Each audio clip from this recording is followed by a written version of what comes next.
നമ്മളെ വേദനിപ്പിക്കുന്നവരോടുള്ള മനോഭാവം എന്താണ്? പ്രിയപ്പെട്ടവരെ, ഈ ഒരു ചൈതന്യം എന്ന് പറയുന്നത് നമ്മളെ കല്ലെറിയുന്നവരെ അനുഗ്രഹിക്കുന്ന മനോഭാവമാണ്. നമ്മളെ വേദനിപ്പിക്കുന്നവരെ അനുഗ്രഹിക്കുന്ന മനോഭാവമാണ്. ഈ എസ്തപ്പാനോസിനെ കല്ലെറിയുമ്പോൾ ഒരു പ്രത്യേകതയുണ്ട്. എസ്തപ്പാനോസിന്റെ അതരങ്ങളിൽ നിന്ന് പറയുന്ന വാക്കാണ്, ഈ കുറ്റം ഇവരുടെ മേൽ ആരോപിക്കരുത്. കല്ലെറിയുന്നവരെ അനുഗ്രഹിച്ച് മരിച്ച വിശുദ്ധനാണ് എസ്തപ്പാനോസ്. ആ എസ്തപ്പാനോസിന്റെ ജീവിതത്തിന്റെ വിശുദ്ധി നമുക്കെല്ലാവർക്കും അത്രമാത്രം വലുതാണ്. അതുകൊണ്ടാണ് കല്ലെറിയുമ്പോൾ പോലും അനുഗ്രഹിക്കാൻ പറ്റുക.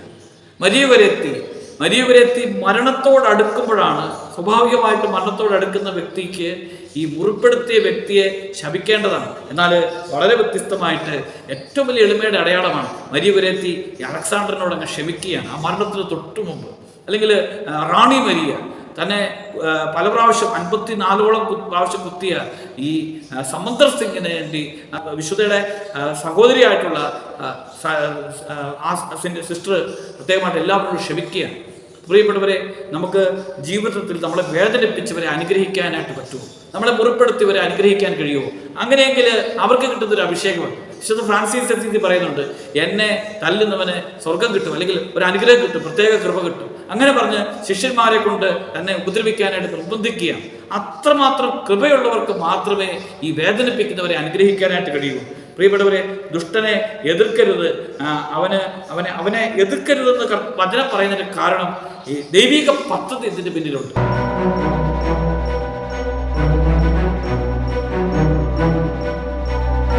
ഈശോ മിശിഹായിൽ എത്രയും സ്നേഹം നിറഞ്ഞവരെ, നമ്മളെ വേദനിപ്പിക്കുന്നവരോടുള്ള മനോഭാവം എന്താണ്? നമ്മെ കല്ലെറിയുന്നവരെ നമ്മൾ എങ്ങനെയാണ് കാണുന്നത്? ഇത് ധ്യാനിക്കാനായിട്ട് നമുക്കെടുക്കാം. എസ്തപ്പാനോസിന്റെ ജീവിതം നമുക്കറിയാം, ഫ്രാൻസിസ് അസീസിയുടെ ജീവിതം നമുക്കറിയാം. അതിലുപരിയായിട്ട് കുരിശിൽ മരിച്ച ഈശോയുടെ ക്ഷമ നമുക്ക് തിരിച്ചറിയാനായിട്ട് അറിയാം. പ്രിയപ്പെട്ടവരെ, അതുകൊണ്ട് നമ്മളെ വേദനിപ്പിക്കുന്നവരെ, നമ്മളെ മുറിപ്പെടുത്തുന്നവരെ, അനേകം വ്യക്തികൾക്ക് മുറിവേറ്റവരാണ്. അനേകം വ്യക്തികളുടെ ജീവിതത്തിൽ ഒത്തിരിയധികം തിക്താനുഭവങ്ങളുണ്ട്, ഒത്തിരി സങ്കടങ്ങളുണ്ട്, പഴയ വേദനകളുമായിട്ട് ജീവിക്കുന്നവരുണ്ട്, മുറിപ്പെടുത്തിയ ഓർമ്മകളുമായിട്ട് ജീവിക്കുന്നവരുണ്ട്. നമുക്ക് ആ ഒരു മേഖലയെക്കുറിച്ച് ധ്യാനിക്കുമ്പോൾ മത്തായിയുടെ സുവിശേഷം 5-ാം അധ്യായം 38 മുതൽ 41 വരെയുള്ള തിരുവചനങ്ങളിൽ ഈ പഴയ നിയമത്തെ ബന്ധപ്പെടുത്തി ഈശോ പറയുന്നുണ്ട്. കണ്ണിന് പകരം കണ്ണ്, പല്ലിന് പകരം പല്ല് എന്ന് പറഞ്ഞിട്ടുള്ളത് കേട്ടിട്ടുണ്ടോ? എന്നതിന് ശേഷം പറയാണ്, ഞാൻ നിങ്ങളോട് പറയുന്നു, ദുഷ്ടനെ എതിർക്കരുത്, വലത് കർണ തടിക്കുന്നവന് മറ്റേ കർണം കൂടി കാണിച്ചു കൊടുക്കുക, നിന്നോട് വ്യവഹരിച്ചത് ഉടുപ്പ് കരസ്ഥമാക്കാൻ ഉദ്യമിക്കുന്നവന് മേലങ്കി കൂടി കൊടുക്കുക, 1 മൈൽ ദൂരം പോകാൻ നിർബന്ധിക്കുന്നവരോടുകൂടെ 2 മൈൽ ദൂരം പോവുക, ചോദിക്കുന്നവന് കൊടുക്കുക, വായ്പ വാങ്ങാൻ ഇച്ഛിക്കുന്നവരിൽ നിന്ന് ഒഴിഞ്ഞു മാറുക. പ്രിയപ്പെട്ടവരെ, ഈ ഒരു ചൈതന്യം എന്ന് പറയുന്നത് നമ്മളെ കല്ലെറിയുന്നവരെ അനുഗ്രഹിക്കുന്ന മനോഭാവമാണ്. നമ്മളെ വേദനിപ്പിക്കുന്നവരെ അനുഗ്രഹിക്കുന്ന മനോഭാവമാണ്. ഈ എസ്തപ്പാനോസിനെ കല്ലെറിയുമ്പോൾ ഒരു പ്രത്യേകതയുണ്ട്. എസ്തപ്പാനോസിന്റെ അതരങ്ങളിൽ നിന്ന് പറയുന്ന വാക്കാണ്, ഈ കുറ്റം ഇവരുടെ മേൽ ആരോപിക്കരുത്. കല്ലെറിയുന്നവരെ അനുഗ്രഹിച്ച് മരിച്ച വിശുദ്ധനാണ് എസ്തപ്പാനോസ്. ആ എസ്തപ്പാനോസിന്റെ ജീവിതത്തിന്റെ വിശുദ്ധി നമുക്കെല്ലാവർക്കും അത്രമാത്രം വലുതാണ്. അതുകൊണ്ടാണ് കല്ലെറിയുമ്പോൾ പോലും അനുഗ്രഹിക്കാൻ പറ്റുക. മരിയവരെത്തി മരണത്തോടടുക്കുമ്പോഴാണ്, സ്വാഭാവികമായിട്ട് മരണത്തോടടുക്കുന്ന വ്യക്തിക്ക് ഈ മുറിപ്പെടുത്തിയ വ്യക്തിയെ ശപിക്കേണ്ടതാണ്. എന്നാൽ വളരെ വ്യത്യസ്തമായിട്ട് ഏറ്റവും വലിയ എളിമയുടെ അടയാളമാണ് മരിയവരെത്തി അലക്സാണ്ടറിനോട് അങ്ങ് ക്ഷമിക്കുകയാണ്. ആ മരണത്തിന് തൊട്ടു മുമ്പ്, അല്ലെങ്കിൽ റാണി മരിയ തന്നെ പല പ്രാവശ്യം 54ഓളം പ്രാവശ്യം കുത്തിയ ഈ സമന്തർ സിംഗിന് വേണ്ടി അദ്ദേഹത്തിന്റെ സഹോദരി, വിശുദ്ധയുടെ സഹോദരിയായിട്ടുള്ള സിസ്റ്റർ പ്രത്യേകമായിട്ട് എല്ലാവരോടും ക്ഷമിക്കുകയാണ്. പ്രിയപ്പെട്ടവരെ, നമുക്ക് ജീവിതത്തിൽ നമ്മളെ വേദനിപ്പിച്ചവരെ അനുഗ്രഹിക്കാനായിട്ട് പറ്റുമോ? നമ്മളെ മുറിപ്പെടുത്തിയവരെ അനുഗ്രഹിക്കാൻ കഴിയുമോ? അങ്ങനെയെങ്കിൽ അവർക്ക് കിട്ടുന്നൊരു അഭിഷേകമുണ്ട്. വിശുദ്ധ ഫ്രാൻസിസ് അസീസി പറയുന്നുണ്ട്, എന്നെ തല്ലുന്നവന് സ്വർഗം കിട്ടും, അല്ലെങ്കിൽ ഒരു അനുഗ്രഹം കിട്ടും, പ്രത്യേക കൃപ കിട്ടും. അങ്ങനെ പറഞ്ഞ് ശിഷ്യന്മാരെ കൊണ്ട് എന്നെ ഉപദ്രവിക്കാനായിട്ട് നിർബന്ധിക്കുകയാണ്. അത്രമാത്രം കൃപയുള്ളവർക്ക് മാത്രമേ ഈ വേദനിപ്പിക്കുന്നവരെ അനുഗ്രഹിക്കാനായിട്ട് കഴിയൂ. പ്രിയപ്പെട്ടവരെ, ദുഷ്ടനെ എതിർക്കരുത്, അവനെ എതിർക്കരുതെന്ന് വചനം പറയുന്നതിന് കാരണം ഈ ദൈവിക പദ്ധതി ഇതിന്റെ പിന്നിലുണ്ട്. വീണ്ടും ലൂക്കായുടെ സുവിശേഷം 6-ാമത്തെ അധ്യായം, ലൂക്കായുടെ സുവിശേഷത്തിന്റെ 6-ാമത്തെ അധ്യായം 35 മുതൽ തിരുവചനങ്ങളിൽ സമാനമായിട്ട് തന്നെ പറയുന്ന വചനഭാഗങ്ങളുണ്ട്. ആ വചനത്തിൻ്റെ 6-ാം അധ്യായം 37-ാമത്തെ തിരുവചനത്തിൽ പറയാണ്, 35 മുതൽ പറയാണ്, ശത്രുക്കളെ സ്നേഹിക്കുവിൻ, തിരിച്ചു കിട്ടുമെന്ന് പ്രതീക്ഷിക്കാതെ മറ്റുള്ളവർക്ക് നന്മ ചെയ്യുകയും വായ്പ കൊടുക്കുകയും ചെയ്യുവിൻ, അപ്പോൾ നിങ്ങളുടെ പ്രതിഫലം വലുതായിരിക്കും.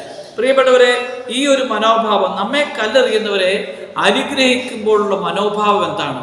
പ്രിയപ്പെട്ടവരെ, നിത്യജീവിതവുമായിട്ട് ബന്ധപ്പെടുത്തി കാണുമ്പോൾ മാത്രമേ ഇങ്ങനെ ഒരു പ്രവൃത്തിയെക്കുറിച്ച് ചിന്തിക്കാനായിട്ട് പറ്റുള്ളൂ. പ്രിയപ്പെട്ടവരെ, നിന്നെ വേദനിപ്പിക്കുന്നവരെ അനുഗ്രഹിക്കണമെങ്കിൽ നിനക്ക് നിത്യജീവിതത്തെക്കുറിച്ച് വ്യക്തമായ ബോധ്യം ഉണ്ടായിരിക്കണം. നിനക്ക് പ്രതിഫലം ദൈവം തരും. നിന്നെ വേദനിപ്പിച്ചവർക്ക് വേണ്ടി പ്രാർത്ഥിക്കുമ്പോൾ ദൈവം നിനക്ക് പ്രതിഫലം നൽകും. നിന്നെ മുറിപ്പെടുത്തിയവർക്ക് വേണ്ടി പ്രാർത്ഥിക്കുമ്പോൾ ദൈവം നിന്നെ അനുഗ്രഹിച്ചിരിക്കും. ദൈവം നിന്നെ ഒത്തിരിയധികം വാരിക്കോരി ദൈവം കൃപ തരും. ആ ഒരു മനോഭാവം നിത്യജീവിതവുമായിട്ട് ബന്ധപ്പെടുത്തിയാണ്. അങ്ങനെ കാണുമ്പോഴാണ് പ്രിയപ്പെട്ടവരെ നമ്മെ വേദനിപ്പിച്ചവരെയൊക്കെ അനുഗ്രഹിക്കാനായിട്ട് കഴിയുന്നത്. അതുകൊണ്ടാണ് വിശുദ്ധ ആഗ്നസിന്റെ ജീവിതത്തിൽ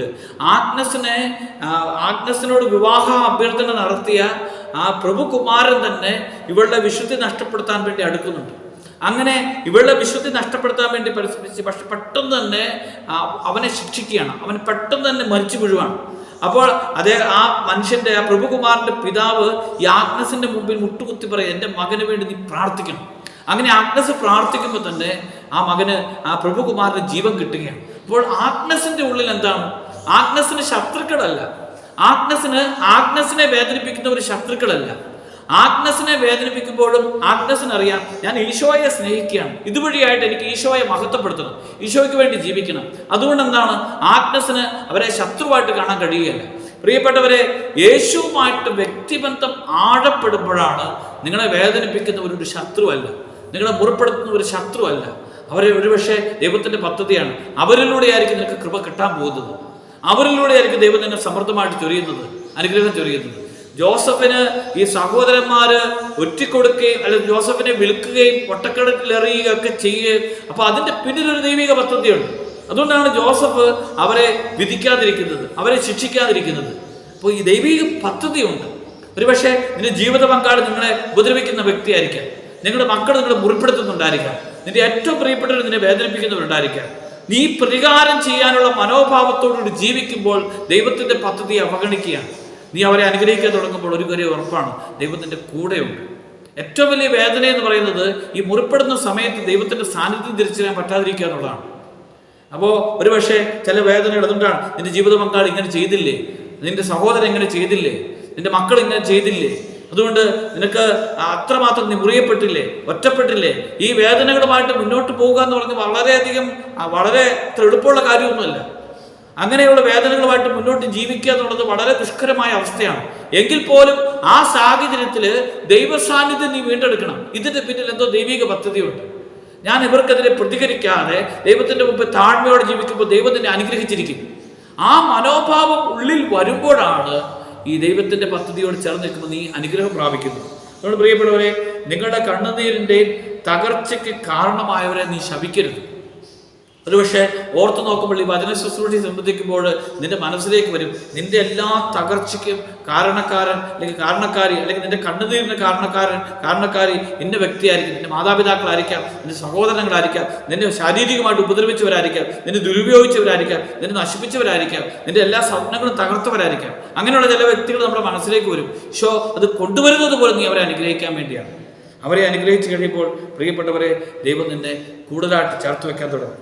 അതുകൊണ്ട് ഈ കൊല്ലാനായിട്ട് വരുന്ന, അതായത് ഈ ആരാച്ചാരെ പോലും ചേർത്ത് പിടിച്ചിട്ട് മരണത്തിലേക്ക് പ്രവേശിക്കുന്ന ആളാണ് തോമസ് മൂറിന് അത്രയും വലിയൊരു ദൈവാനുഭവം ഉള്ളിൽ നിറഞ്ഞത് കൊണ്ടാണ് കൊല്ലാൻ വരുന്ന ആളെ പോലും ചേർത്ത് വെക്കാനായിട്ട് കഴിയുന്നത്.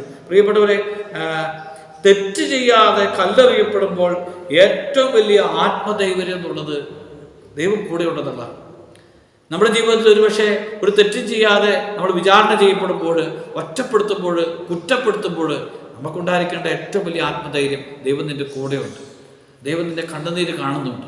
അപ്പോൾ അതുകൊണ്ട് ആത്മീയ ജീവിതത്തിൽ എല്ലാവരും നിനക്കെതിരായിട്ട് നിൽക്കുമ്പോഴായിരിക്കും, എല്ലാവരും നിന്നെ വേട്ടയാടുമ്പോഴായിരിക്കും ദൈവത്തിൻ്റെ ഏറ്റവും വലിയ സംരക്ഷണം നിനക്കുണ്ടാകുന്നത്. അപ്പോൾ ജീവിതത്തിലെ ഒറ്റപ്പെടലുകളെയും വേദനകളെയൊക്കെ ദൈവകരങ്ങളിലേക്ക് ചേർത്ത് വെക്കണം.